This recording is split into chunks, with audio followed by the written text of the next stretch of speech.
Muito boa noite, que o assunto hoje vai ser muito massa, vai tirar muitas dúvidas e o melhor, nós vamos evitar as manifestações patológicas antes da execução.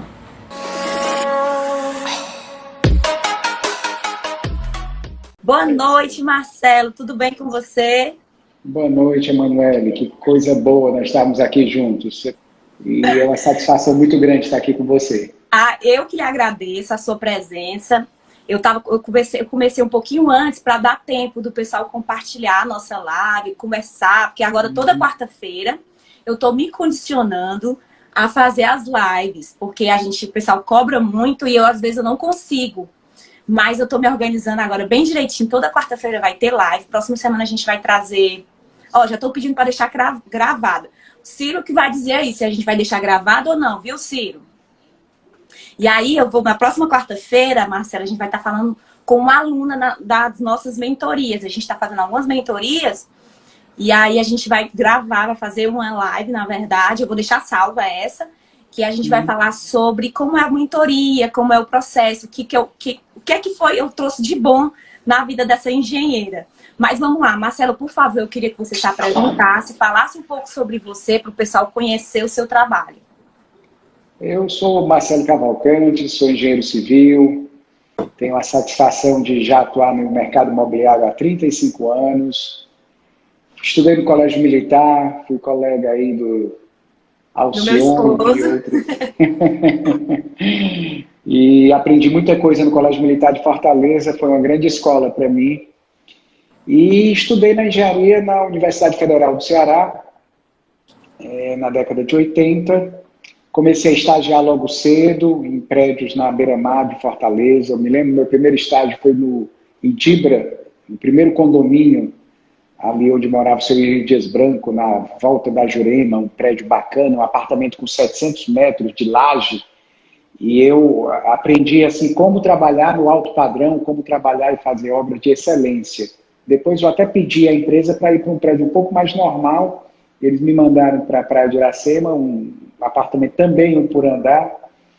E depois disso fiz especialização em engenharia de produção, montei minha própria empresa, a Caltech Engenharia, e sempre trabalhando e estudando. Eu sempre gostei de aliar a teoria à prática profissional. Eu lembro que quando eu fiz mestrado em edificações, eu estava construindo o Paládio, que é um prédio de apartamentos com 330 metros, um por andar, ali no aterro da Praia de Iracema. Foi assim um primeiro prédio alto, com 26 andares. Na época, isso era uma coisa assim, muito bacana. Hoje em dia, tem prédios que estão com mais altura do que isso, mas nos idos dos anos 90, do século passado, né? Então, isso era uma grande novidade. Depois de mestrado em edificações e Paládio, Ancoradouro, Vizinho Yacht Clube, também na Beira-Mar. Então, nós tivemos o prazer de construir o Beira-Mar 2020, um prédio também de apartamentos com 550 metros de área, na Avenida Beira-Mar, esquina com o Barão de Stuttgart. Então, são prédios muito sofisticados e muito valorizados, assim, de alto valor. Paralelo a isso, nós tivemos também prédios comerciais, como na Washington Soares, o Juridical Center, na Barão de Stuttgart, o LC Corporate, que me deu muito prazer por ser um Green Building. Foi o primeiro prédio com certificação ambiental, inclusive categoria Silver. Então, nosso escritório é lá, foi construído pela Caltech. E daí, sempre essa coisa de gostar de estudar, eu fiz doutorado em administração de empresas, e sou um engenheiro muito feliz, um administrador de empresas, um empresário, e me dá muita alegria essa coisa de gerar emprego, de participar da economia do nosso Estado, colaborando com a nossa função social como empresário, como engenheiro. Você falou que estagiou na Idibra, não foi? Foi. Eu Na, também fui estagiária da Idibra, depois eu fui engenheira de obras da Idibra. Sou muito fã olha deles aí, lá. São muito nessa gente boa. época, nessa época a Idibra ela fazia os condomínios na orla, né? E o pessoal da Diagonal fazia um gerenciamento desses condomínios para a empresa do seu Ivan Dias Branco. Entendi. Eu era estagiário da Idibra, mas ficava sob as ordens do João Fiuza e da Diagonal, que eles faziam tipo um gerenciamento técnico desses condomínios, e que gerou um aprendizado muito grande, né? Vamos lá, Marcelo, a gente tem pouco tempo, então a gente vai focar no tema hoje. Provavelmente vai aparecer outros temas aqui para próximas lives. O pessoal sempre fica pedindo, dá sugestões de temas. Eu acho isso massa, porque a gente não para de ter temas. A gente precisa ficar pensando que o pessoal já passa aqui para a gente. Eu queria que a gente, assim, você falasse, você como construtor, engenheiro, empresário, empreendedor, você falasse um pouco sobre a questão do planejamento. Para você, né, dentro da obra, para a gente evitar as manifestações patológicas, o que você faz nessa parte de planejamento? Qual o teu diferencial que tu busca para que esse planejamento não falhe durante a execução da obra e que apareça algum tipo de problema posteriormente? Manuele, eu acho que a etapa mais importante da obra, isso eu aprendi não só na universidade, mas também na prática, é a parte do projeto. Então, eu tenho a felicidade de ter como sócia uma arquiteta, que é minha irmã, e que a gente já vem de uma família de engenheiros, arquitetos, assim, lá em casa nós somos 4 irmãos, 3 homens com formação em engenharia e ela, arquiteta. Os 2 irmãos atuam na área comercial, prioritariamente, mas enfim. Então, a gente tem uma sintonia muito fina. Outro dia eu fiz uma live com a Márcia, aqui a gente exatamente falando de pandemia e falando como é que os projetos evoluíram. Então, o projeto bem feito é mais do que a metade do caminho para uma obra bem feita. Então, é na etapa de projetos que a gente estuda em profundidade cada detalhe de acabamento, cada solução de estrutura, cada solução de instalações prediais.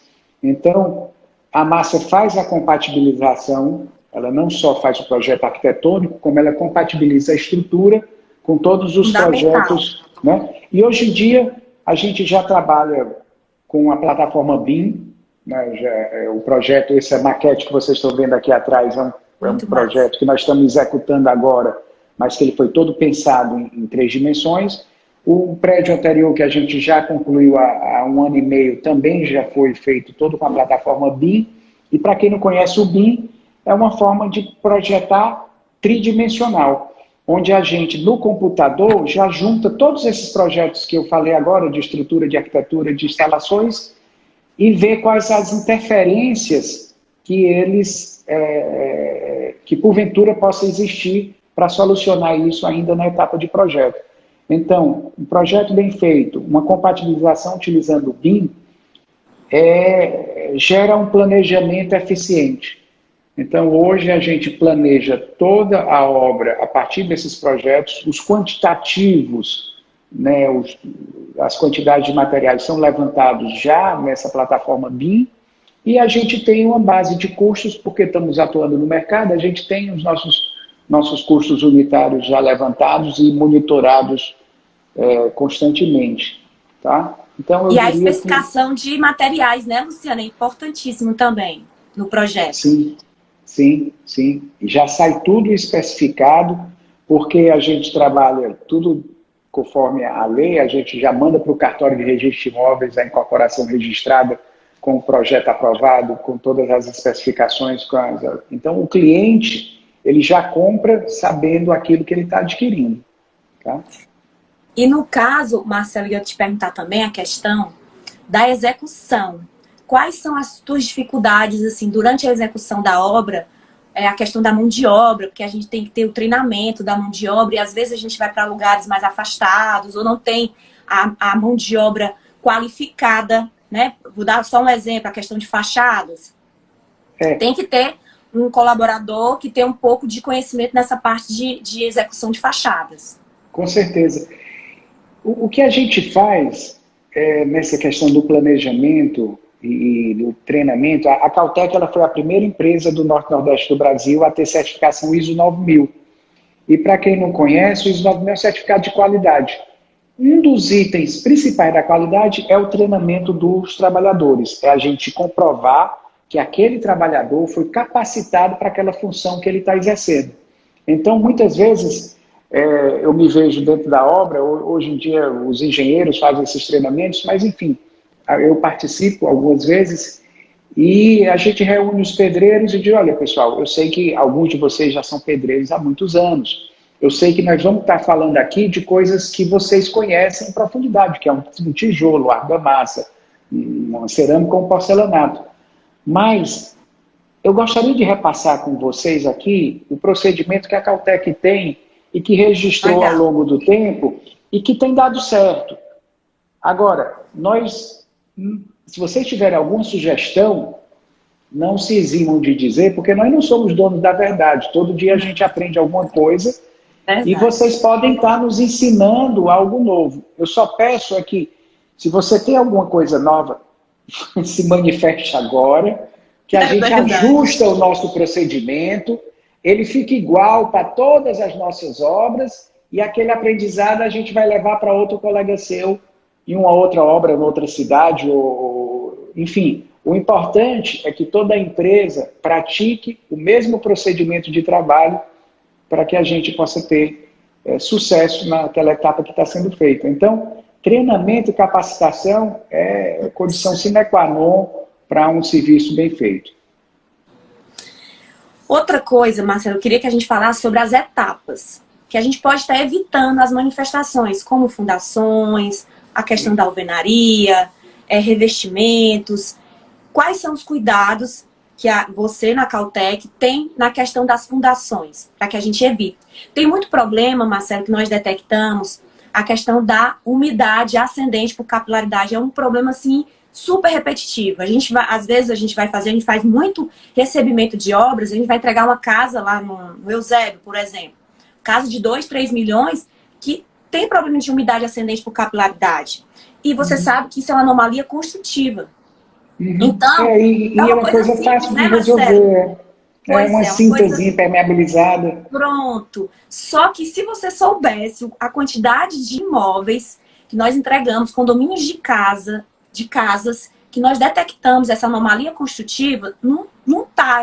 Depois eu vou fazer um levantamento que eu quero mostrar de todos os trabalhos que nós já fizemos. Porque a gente tem muito problema de infiltrações, a umidade é um dos problemas também, e a questão da corrosão. Estou lembrando aqui das maiores solicitações. Mas eu queria que você falasse um pouco sobre essa questão das fundações, dos serviços de fundações na sua obra. O que ultimamente a gente tem feito mais difícil, né? Então, tudo, como eu falei aqui já antes, nasce na etapa de projeto. Então, fundações a gente também projeta. Fundação a gente projeta, a gente detalha. Se é um edifício, a gente faz a sondagem do terreno. Eu não faço a quantidade mínima de furos, porque quando a gente vê um laudo de sondagem, é o menor dos custos que vai envolver a fundação. E aí, só porque a norma diz que eu tenho que ter no mínimo 3 furos, eu não vou fazer 2 furos a mais e ter um conhecimento melhor daquele subsolo, longe de mim. Então, eu aprendi desde o início de carreira que não é uma coisa você economizar em sondagem, fazer com a melhor empresa e fazer a quantidade de furos que lhe dê segurança para ter o conhecimento realmente do solo. Não só da resistência, como também do nível d'água. Muitas vezes eu já fiz prédios com 2 níveis de subsolo, ou até mesmo um nível só, mas na beira-mar, por exemplo, a gente tem que ter um sistema de drenagem abaixo daquela laje do nível do subsolo. De forma alguma, imaginar que pode entrar água naquele subsolo ou na caixa de elevador, por exemplo, que vai impedir o funcionamento do elevador. Então, projetar tudo. Fundação, a gente projeta a fundação. Casa, tem que ter, é tão simples projetar e detalhar. É tão simples a gente ter um detalhe, pode ser Minha Casa Minha Vida, faixa 1, que seja, aquilo ali tem um projetinho e tem como executar, e no caso que você falou de umidade ascendente, uma cinta com impermeabilização é muito simples e barato de fazer. É um cuidado que às vezes talvez não exista porque não sei o nível de fiscalização e de inspeção de engenharia que foi feito na obra. Mas o que a gente faz aqui? A gente projeta antes, muitas vezes, dependendo, você falou de fachada aí antes, a gente faz um estudo da paginação da fachada para evitar cortes, para aumentar, como é que eu diria, número de juntas de fachada, onde é que eu vou cortar, como é que eu vou fazer. Então, o projeto material, da fachada, desperdício de material, então o projeto é importantíssimo. Então a gente tem engenheiros especialistas em projetar fachada, e se eu vou executar uma obra num local onde eu sei que eu não vou ter a mão de obra tão qualificada, eu trago, por exemplo, às vezes eu não estou em Fortaleza, eu estou em Sobral, eu trago o encarregado da fachada, eu trago os principais trabalhadores e aproveito para capacitar os trabalhadores locais, porque aí numa obra seguinte eu já vou ter gente capacitada, tá? Então, é assim que a gente opera, a gente vai trazendo aqueles líderes principais e vai treinando os outros, e eu vejo uma gratidão muito grande por parte da equipe local que participa, porque está aprendendo, está se capacitando e está evoluindo profissionalmente, tá? Você estava falando da questão do lençol freático, né, da sondagem de solo.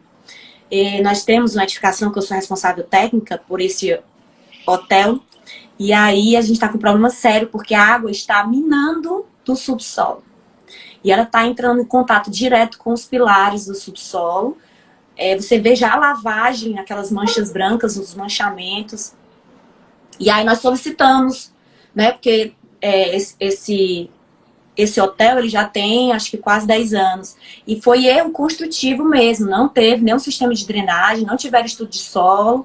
E a gente solicitou e acabou que nós fizemos esse estudo. A gente acha que foram 5 pontos que nós verificamos. Mas para você ver a importância, se você ver as fotos que eu tirei de lá, desse local, você não consegue andar dentro do subsolo, Marcelo. A água ela vem até praticamente o joelho. Infelizmente, uma vez eu estava fazendo uma avaliação num prédio no centro da cidade e que o subsolo ele não era utilizado. O elevador só descia até o térreo. Eu digo, mas tem um subsolo, tem garagem, o elevador por que fica no térreo? Ele disse, não, porque por conta do problema de água. Infelizmente, existe. Aí vamos falar um pouquinho também da questão dos revestimentos. A gente vê muita questão, Marcelo, do armazenamento dos materiais. A gente vê muitas peças, às vezes esses condomínios, né, que tem uma qualidade de materiais melhores, e aí você vê peças grandes, gigantescas de revestimentos para serem assentados, e aí você vê que a pessoa não colocou, não armazenou da forma correta, você vê o desperdício de material. Quais são os principais cuidados que vocês têm na questão dos revestimentos na execução da obra? A gente procura sempre ter o suporte da norma técnica, né? Então, não só no armazenamento, mas como também na aplicação. Essas peças grandes de revestimento, eu já tive o cuidado de fazer, por exemplo, a gente comentou aqui Beira-Mar 2020, ele é um prédio todo revestido em granito. Então, são chapas de granitos grandes e elas são fixadas e presas com pino de aço inox. E até mesmo o aço inoxidável, por estar num prédio à beira-mar, ele não é o aço comum, ele é um aço apropriado para resistir àquela maresia, tá? Então, essas peças de granito, o primeiro que a gente fez foi o paládio, que ele tinha um detalhe na varanda toda, com peças grandes também fixadas com pino de aço inox. O 2020 ele é 100% da fachada, e eu já utilizei peças também de porcelanato, mas sempre com cuidado de prender e fixar ela, evitando confiar apenas na argamassa, porque de fato são peças grandes, entendeu? E no caso de se utilizar com argamassa, aí a gente tem que obedecer à norma de execução de fachada, e isso tudo é muito bem projetado também antes, porque uma das nossas grandes preocupações é com a fachada. A gente tem algumas questões, Marcelo, nas fachadas aqui de Fortaleza. Eu tenho detectado muito problema de desplacamentos de revestimentos. E aí eu ouvi no mercado que tem um material novo que eu tô até analisando a questão para a gente verificar se realmente esse material funciona. Se chama, se eu não estou enganada, é como se ele copiasse o granito, o material dele. E ele tem uma durabilidade, um manuseio, isso em outros estados. Nós não sabemos ainda a aplicabilidade dele aqui em Fortaleza, no Ceará, né? E aí eu solicitei para a gente poder ir conhecer esse local desses materiais. Então, no Brasil, nós já temos várias opções de materiais. Só que eu noto, Marcelo, a dificuldade das pessoas, dos construtores, das construtoras, de querer inovar, procurar outros materiais que tenham uma durabilidade maior, que seja mais fácil na manutenção, porque você sabe que a questão de fachadas é um grande problema aqui na nossa cidade. Nós temos muito problema de manutenções de fachadas. E aí eu vejo essa dificuldade. O que é que você acha sobre isso? Sobre essa questão de utilizar novos materiais, equipamentos, tecnologias no mercado? Você se sente um pouco mais seguro ou você acha que é legal a gente tentar inovar, procurar outras novidades no mercado? Emanuele, essa questão de inovar na construção, eu acho até engraçado porque eu, como construtor e Cautec Engenharia, já fiz várias inovações. Eu tenho um prédio construído sem caixa d'água. Ah, muito massa. Então o prédio é todo pressurizado. E aí você me pergunta, Marcelo, mas como? Até o Corpo de Bombeiro aprovou a reserva d'água embaixo, entendeu? E a pressurização. E a gente tem tanques da Jacuzzi, entendeu? E aí eu lembro de um engenheiro antigo que foi meu mentor, aí eu trabalhei com ele dizia, olha, em caso de ignorância, apele para boa marca. Então, quando eu tive que comprar os tanques, eu disse, o que é Jacuzzi? Jacuzzi é sinônimo de uma marca de excelência em todo o mundo, né? E esse é o edifício ancorador, ele funciona até hoje, eu tive 0 chamado de assistência técnica no prédio, ele funciona todo pressurizado, graças a Deus. A gente fez o primeiro prédio com paredes de gesso, entendeu? A gente fez sem caixa d'água, com paredes de gesso, então, diversas informações. PEX, eu tenho um prédio todo construído, todo com PEX, com paredes em drywall e feito PEX, entendeu? Mas vão passando os anos e a gente vai entendendo por que o setor é tão conservador, por que aquele carrinho de mão que o pedreiro, que o servente usa, o pessoal brinca e diz que era do tempo do Império, ou quem sabe das pirâmides do Egito, né? Do Egito, já ouvi falar. Mas é porque as responsabilidades e as garantias que os construtores oferecem, elas são grandes e só aumentam ao longo do tempo. Então, existe realmente uma hesitação de estar se arriscando com um novo material. Por exemplo, quando alguém traz uma novidade para mim, eu digo, onde é que já tem feito? Como é que eu posso visitar? Quem é que me dá uma referência? Aí o cara, se não tem no Brasil, eu já começo a ficar desconfiado. Eu vou ter que ir para o exterior para ver lá feito e tal. E se eu precisar de uma assistência técnica? Como é que isso fica? Tá entendendo? Então, o setor ele é conservador não é à toa, é porque o imóvel é um bem de uma durabilidade muito grande. Né? Você vê a vida útil das edificações, né? Então é muita responsabilidade que fica sobre os ombros do incorporador, do construtor. É verdade. Foi a primeira pergunta que eu fiz quando foi falar desse material. Eu assim, já tem alguma obra aqui em Fortaleza? Né? Eu queria saber, né, ir no local para ver realmente se estava funcionando. Outra situação, Marcelo, eu não sei se nos seus chamados, depois de pós-obra, como é que funciona, a questão das impermeabilizações. Impermeabilizações das áreas molhadas, varandas, banheiros, como é que funciona na tua obra? Porque o que é que acontece bastante? Nós temos banheiros. E aí fica a dúvida muito grande. Hoje mesmo recebi um chamado. As pessoas acham que a edificação ela um corpo humano, né? A gente usa muito esse modelo. E aí, nós temos a estrutura. Então, a laje do teu banheiro faz parte da estrutura. Ela é uma área comum? É uma área comum. Mas se tu não fizer, se o teu condomínio não fizer todas as manutenções, se não fizer as impermeabilizações das áreas molhadas, com certeza nós vamos ter problemas de corrosão, nós vamos ter problemas de desplacamentos volumétricos, vamos ter problemas de infiltrações. E aí hoje a síndica me ligou, Emanuele, a responsabilidade é de quem? Do condomínio. E aí, quais são os cuidados que você tem dessa questão das impermeabilizações? O que é que você pensa dessa questão desses chamados? A gente tem muito, Marcelo, dessa questão das pessoas acharem que o problema é o morador, certo? Porque tá molhando aqui a minha laje. Não, o morador de cima, ele fez uma obra e aí tá dando infiltração, trocou o revestimento, não fez a manta, não fez a reposição da manta. Eu queria que você falasse um pouco sobre isso. Na execução, a gente tem o cuidado de fazer o projeto. Eu sempre faço projetos de impermeabilização. Por quê? Primeiro, porque eu unifico a minha concorrência. Eu sempre trabalho com empresa terceirizada de impermeabilização, porque eu gosto de trabalhar com especialista.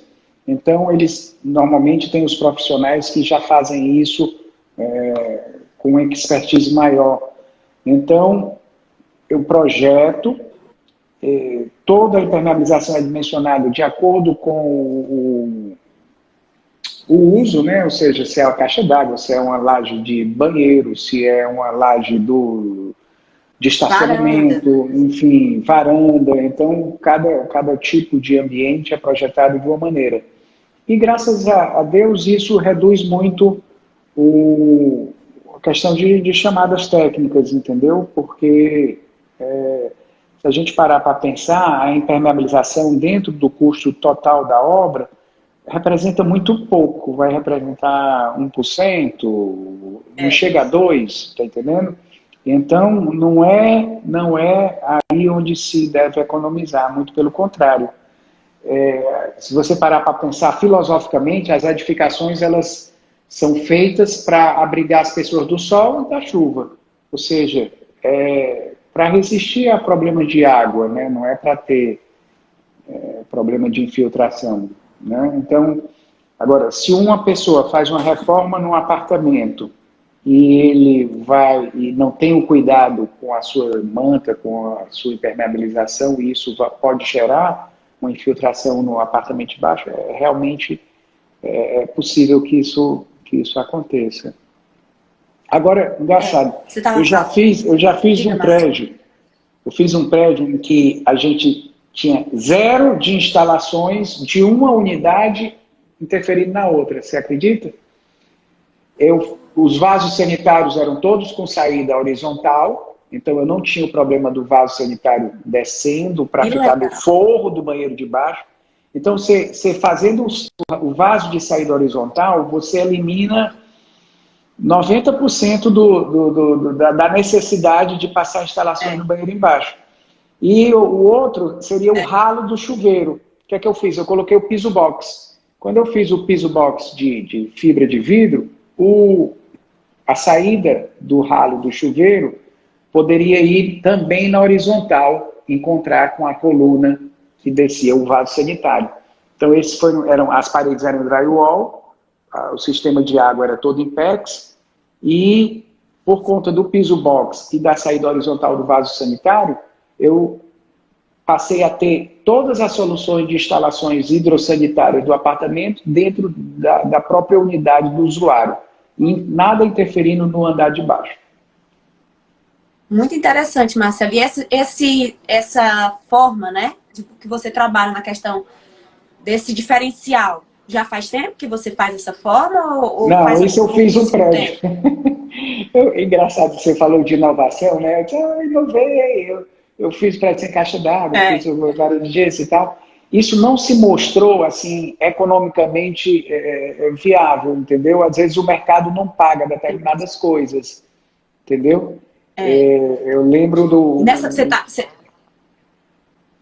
Pode falar, Marcelo. Eu digo, além de o mercado, às vezes, não valorizar e não pagar certas coisas, eu estava lembrando aqui do LC Corporate, né, que é o Green Building. Né? Então, ele ficou um prédio muito bacana, comercial, um prédio muito, além de bonito e bem acabado, ele é um prédio que ele tem uma economia de energia tremenda. Obrigatoriamente, ele tem que ser mais eficiente do ponto de vista energético, né? Porque ele é uma certificação LEED, né? Que é Leader Environmental e tal. Então, e energia eficiente. As pessoas não valorizam. Não valorizam. Então, não diga assim, é comparado com o padrão de outras salas comerciais que estão no mesmo bairro, que estão na mesma região, do ponto de vista de valor, entendeu? Mas eu que tenho meu escritório lá, eu pago uma conta de energia bem baixinha, os ar-condicionados lá todos também. Nessa época de pandemia, quem tem escritório lá, o ar do prédio todo é filtrado. Legal. É filtrado. A gente tem umas máquinas na coberta que suga o ar viciado e insufla um ar renovado com 2 graus de temperatura a menos. Então, é fantástico. O bem-estar que você tem dentro da edificação é sem igual. Muito interessante. Uhum. Marcelo, você estava falando de banheiro, né? E eu lembrei algumas situações, até em edificações que tenham assim, um custo mais elevado, edificações de tipo 1 milhão, apartamentos de 1 milhão, 2 milhões. E aí nós encontramos coisas simples nos nossos recebimentos de obras, ou então durante a entrega da obra, porque a gente faz a entrega da obra para a construtora e o recebimento para o proprietário do imóvel. E aí a gente encontra bastante a questão de caimentos de ralos, vedações dos vasos, lavabos. Isso é uma coisa que você estava comentando sobre isso. São coisas tão simples, mas que acabam aborrecendo o cliente. Eu quero, assim, saber de você se existe, assim, você como construtor, se vocês realmente têm esse cuidado com esses mínimos detalhes. Porque às vezes, a gente vai verificar uma pintura, a gente leva uma lanternazinha e aí a gente coloca para verificar, inspecionar realmente a pintura. Para o cliente, Marcelo, se sentir seguro no que ele está recebendo. Porque no caso, ele está depositando a segurança dele em mim. E aí você se sente na obrigação de você entregar, fazer um bom trabalho, fazer um laudo bem minucioso, mostrando para aquela construtora que está entregando para o cliente que ela precisa fazer algumas coisas, um fechamento de esquadrias, que a gente tem muito problema de fechamento de esquadrias, problema nas instalações elétricas também, nós detectamos bastante, e a gente coloca no laudo que tem que ser feito essas coisas. Eu quero saber de você. Se você realmente, assim, a sua equipe, você treina, você conversa, pessoal, vê a questão do caimento do ralo, vê a questão da vedação das esquadrias, o acabamento da pintura, que é tão importante, são coisas tão simples, Marcelo, mas que deixa o cliente, porque ele está realizando o sonho, ele está recebendo o sonho dele, e aí ele fica super aborrecido, não indica mais aquela construtora, fala mal, bota no Instagram, fala aos 4 cantos que ali não funciona, que teve aborrecimento. Eu quero saber o que é que você acha sobre isso. A gente tem muito cuidado com essa questão de caimento. Inclusive, nos últimos projetos nossos, eu até exijo que seja feito um recorte na peça da cerâmica ou do porcelanato, enfim, no piso do banheiro, que seja recortado para garantir que ali está mais fundo do que o piso normal e que garantir que está havendo um acabamento. Porque eu disse, pessoal, é mais importante que haja as justas inclinações, que haja o caimento correto da água, mais do que a estética. Às vezes o pedreiro diz, não, eu quero deixar no cantinho, eu quero fazer assim, assado e tal, fazer o recorte. Eu digo, olha, garanta que faça, coloque mais embaixo, que para mim, eu vou saber que tem um declive ali. Entendeu? E o mais importante, a gente testa sempre inspeção. A etapa de inspeção da obra é muito importante. Então, fez a impermeabilização, enche da água, vai deixar em teste, né, aquele ambiente. Então, ali a gente já vê se está com a devida inclinação que foi feita no cimentado de regularização. Porque nós sabemos que a água ela corre em cima da manta, né? Ela não corre em cima do piso, ela passa daquele piso e vai para cima da manta. Então, já tem que ter a inclinação da manta. Então, uma etapa vai sucedendo a outra. Então, eu digo, é preferível que fique menos bonito, mais eficiente, do que o contrário. Tá? Então, sobretudo as inspeções, como você falou, pintura, você chega lá com a lâmpada, eu me lembro dos engenheiros antigos que colocavam a lâmpada assim na parede, né? Então, pintura é uma coisa simples de ser bem feita e evita a reclamação do cliente, tá? Questão também que você comentou de instalações elétricas, a gente sempre vai testando aquilo ali tudinho. E eu tenho, no último prédio que eu concluí, eu tive o cuidado de pedir uma inspeção predial do meu prédio recém-concluído. Aí o engenheiro chegou e disse, mas sabe o que você está me pedindo? Eu digo, eu estou pedindo um laudo, eu concluí o prédio, está aqui o ABITS, eu ainda não entreguei para o condomínio. Mas o que é que eu quero? Eu quero que você, como um auditor externo, como uma pessoa que não é da minha equipe, faz de conta, faz uma inspeção predial dele todinho. E ele fez, e aí ele apontou na ótica dele algumas coisinhas que eu pedi à minha equipe para ir lá ajustar, e aí ele fez um laudo. Então, quando eu cheguei na assembleia de entrega do condomínio, eu digo, síndico, está aqui a pasta do síndico, do manual do síndico, de proprietário, estão aqui todos os projetos, e está aqui um laudo de inspeção feito por um auditor externo, que eu contratei, e está aqui, entendeu? Então, isso assim, eu fiz questão para ele saber que o prédio estava sendo garantido não só por nós, que tudo bem, a garantia maior é minha, que é o meu nome que está lá no alvará de construção, sou eu que sou o responsável. Mas que nós tivemos o devido cuidado de estar auditando e entregando para ele algo que foi visto por outros olhos que não só apenas o da construtora. Mas isso que você falou, Marcelo, é fundamental.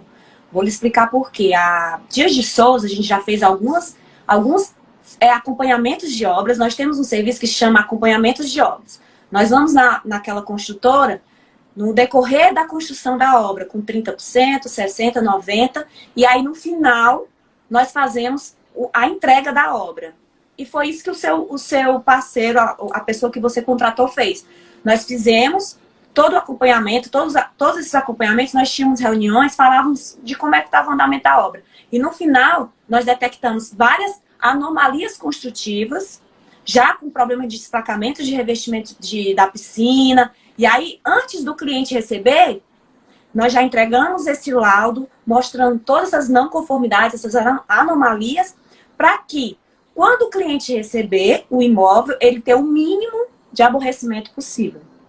Isso tem funcionado muito, porque é mais uma garantia, porque eu não sou da construtora, né?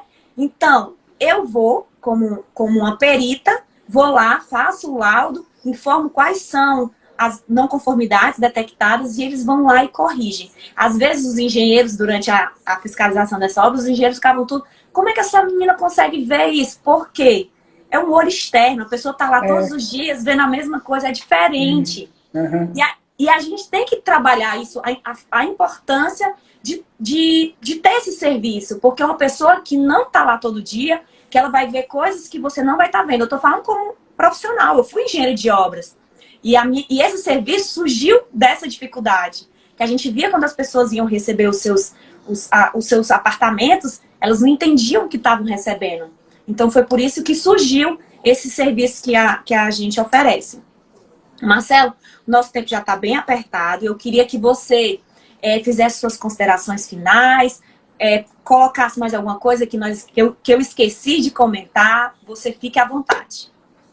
Não, eu achei muito interessante essa parte que você falou, de fazer auditoria durante a obra.